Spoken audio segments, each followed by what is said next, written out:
Nabi sallallahu alaihi wasallam. Al-Fatihah. A'udzubillahi minasyaitonir rajim. Bismillahirrahmanirrahim. Alhamdulillahirabbil alamin arrahmanir rahim maliki yaumiddin iyyaka na'budu wa iyyaka nasta'in ihdinas siratal mustaqim siratal ladzina an'amta 'alaihim ghairil maghdubi 'alaihim waladdallin. A'udzubillahi minasyaitonir rajim. Bismillahirrahmanirrahim. Alhamdulillahirabbil alamin wa bihi nasta'in 'ala umuri dunya waddin. Salatu wassalamu ala asyrafil anbiya'i wal mursalin sayyidina wa maulana Muhammadin wa ala alihi wa sahbihi ajma'in. Rabbi shrah li sadri wa yassir li amri warzuqni fahmal qawli bi rahmatika ya arhamar rahimin. Bismillahirrahmanirrahim. Al-babur rabi wa asyara fi fadilatil fariidati. Bab yang ke-14 membicarakan tentang keistimewaan mendirikan segala yang difardukan Allah Subhanahu wa taala.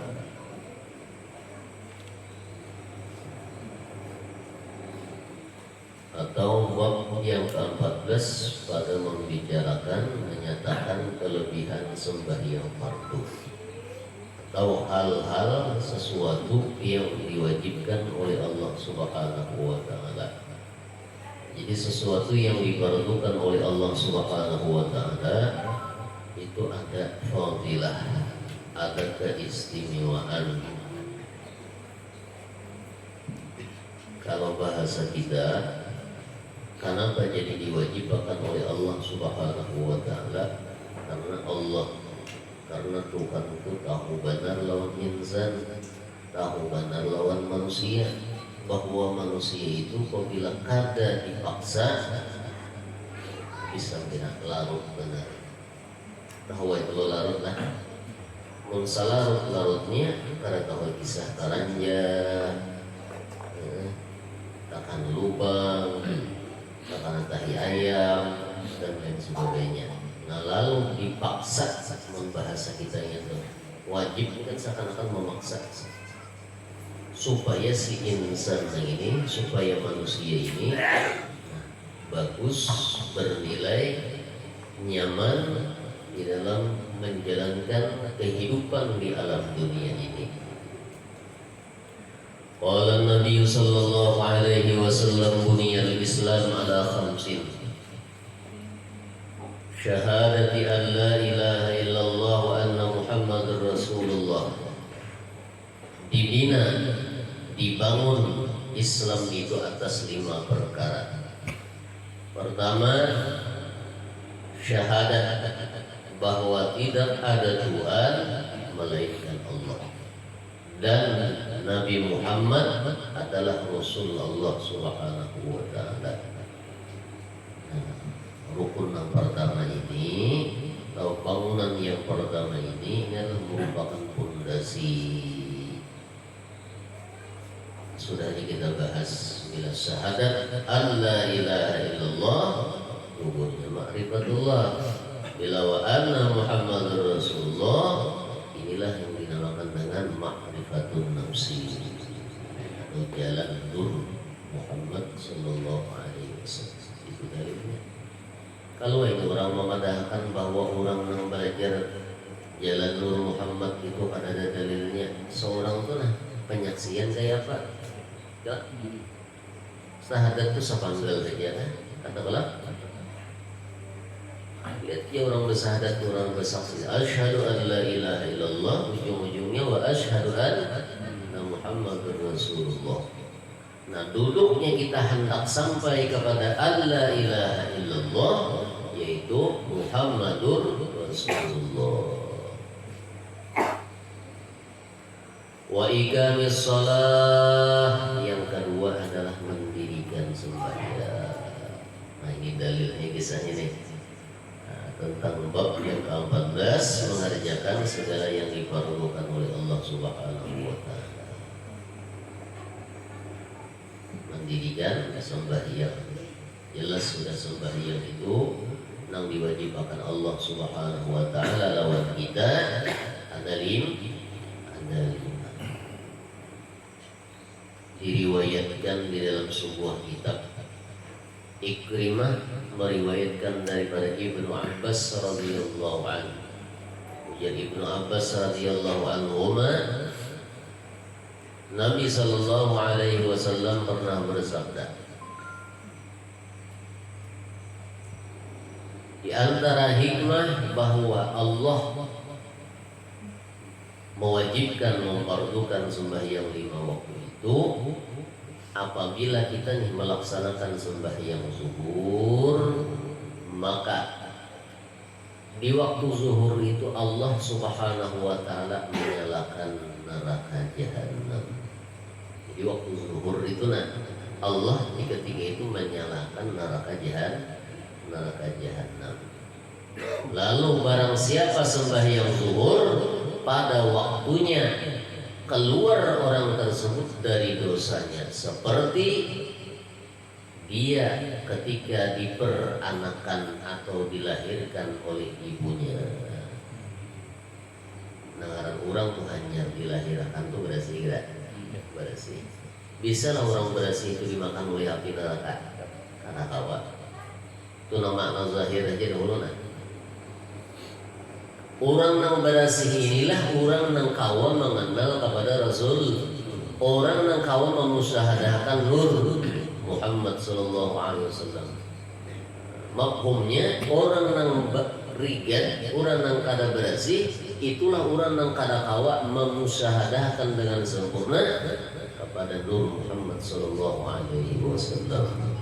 Jadi apabila kita melaksanakan sembahyang zuhur, maka kita akan dibersihkan oleh Allah Subhanahu wa taala, akan disucikan oleh Allah Subhanahu wa taala dengan sebab kita bersih dan suci. Lalu kita ini kada mustahil kena mendapatkan ilmu yang sempurna, yaitu ilmu hakikat.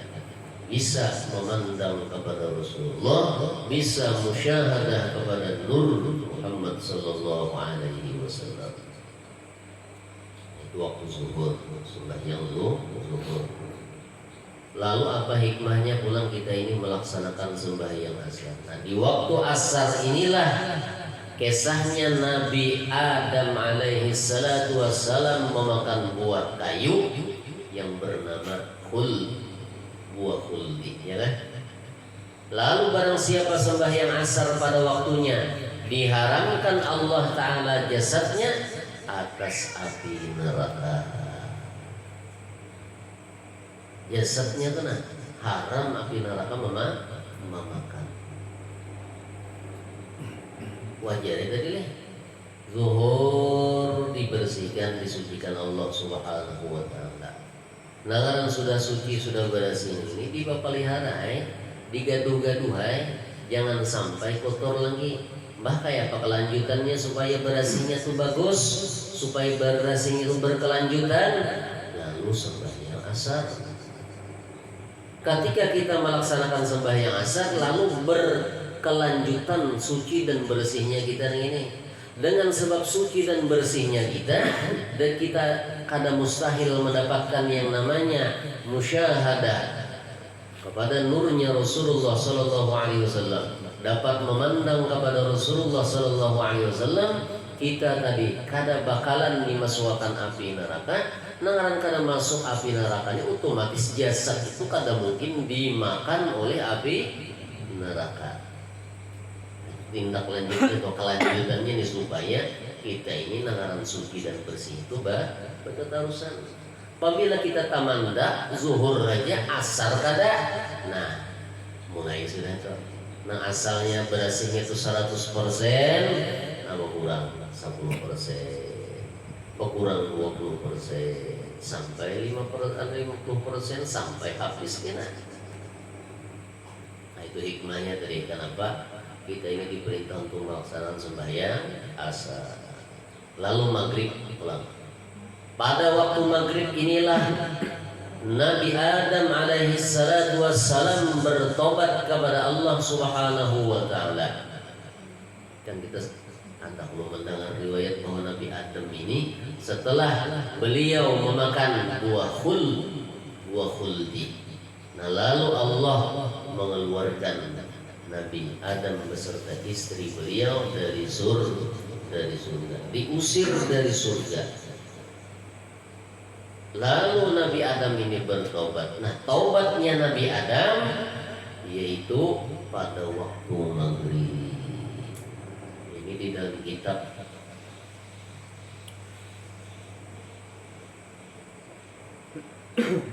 ada ingat dulu karena kitabnya An-Nawadir. Nah, di dalam kitab An-Nawadir ada hikayat tentang sebelum Nabi Adam ini bertemu dengan istri beliau Siti Hawa.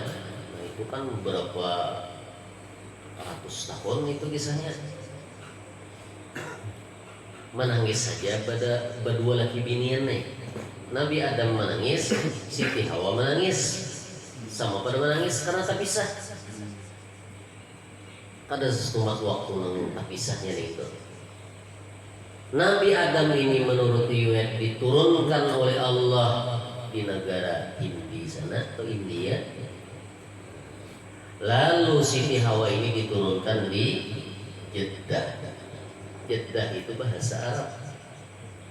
Mun dibahasakan bahasa kita itu ini ya pada tuan kita bahari bini Nabi Adam alaihi salatu wassalam di situ. Lalu bergelar bernama dengan Jeddah.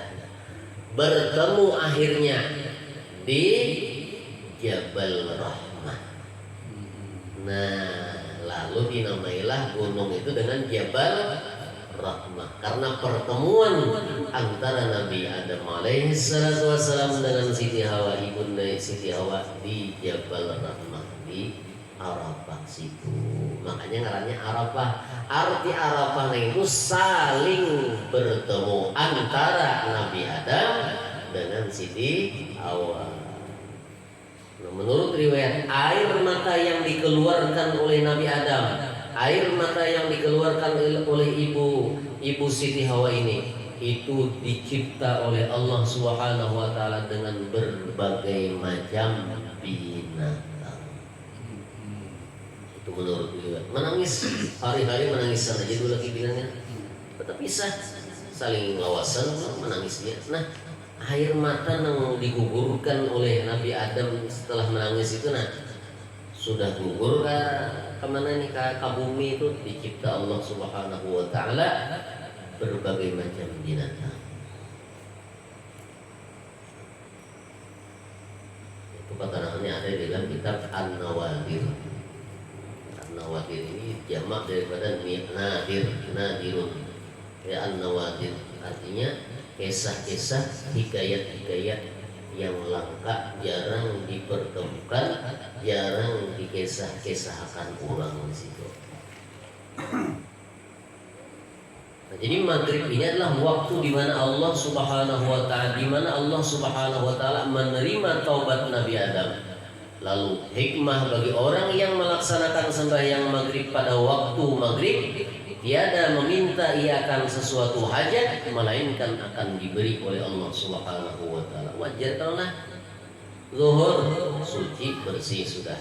Kelanjutannya supaya suci bersih yang ini tadi, lalu waktu asar nangaran sudah bersih di dua waktu yang ini. Ketika kita melaksanakan sembahyang maghrib, meminta-minta, memohon, berhajat kepada Allah, tawajuh kepada Allah, meminta kepada Allah, rasanya ada mungkin ditolak oleh Allah Subhanahu wa taala. Karena apa? Karena orangnya sudah berhasil. Ada kita nang ini nama mohon meminta bayimat kada juga kabul nih pada bahasanya nih. Nah, mungkin kita ini kada berhasil lagi. Ada sisi nang gelap, ada sisi nang kada baik, ada nang kada disukai oleh Allah Subhanahu wa taala lagi di dalam diri kita. Nang perlu dibersihkan, perlu dihilangkan, perlu dibuang sehingga kita menjadi bersih.